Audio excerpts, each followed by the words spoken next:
function of the White House staff, which is advising the president, coordinating policy on complex issues that cut across cabinet departments and federal agencies. Let's take a look at one example. One target of criticism has been the climate change czar. But what cabinet secretary or other agency head would otherwise have the lead on climate change issues? The administrator of EPA, the Secretary of Energy, the Secretary of the Interior, the Secretary of State, because climate change is fundamentally an international issue.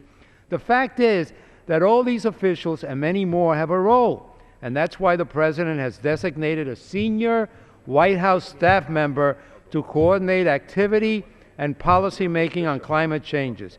They do not have legal authority to take action. Rather, that final decision-making authority can only be exercised by heads of agencies or other officials properly appointed, and in most cases, confirmed by the Senate.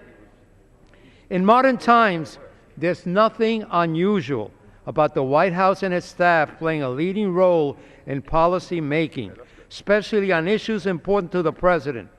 But let me touch on a subject now that some people may not want to touch on. Look, let's be honest, this is not about czars. This is about the person that lives in the White House. Today, we're going to see amendments that say we should not have repairs on the White House structure. Tonight, we're going to see an amendment that says, listen to this, that the President should not have paid for by the taxpayers a teleprompter. Can you believe this? This may be the 6 o'clock national news. Will the gentleman yield? I'm not going to yield for now to my sister, even if the amendment has been withdrawn. Oh, okay. Well, I just thought we should clarify there's an amendment out there about the withdrawn. teleprompter.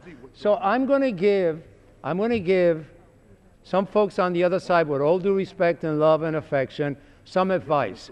When you look at the White House, think of it as the monument it is. Think of it as the structure where the president of any party lives. Don't get hung up on the fact that he lives there.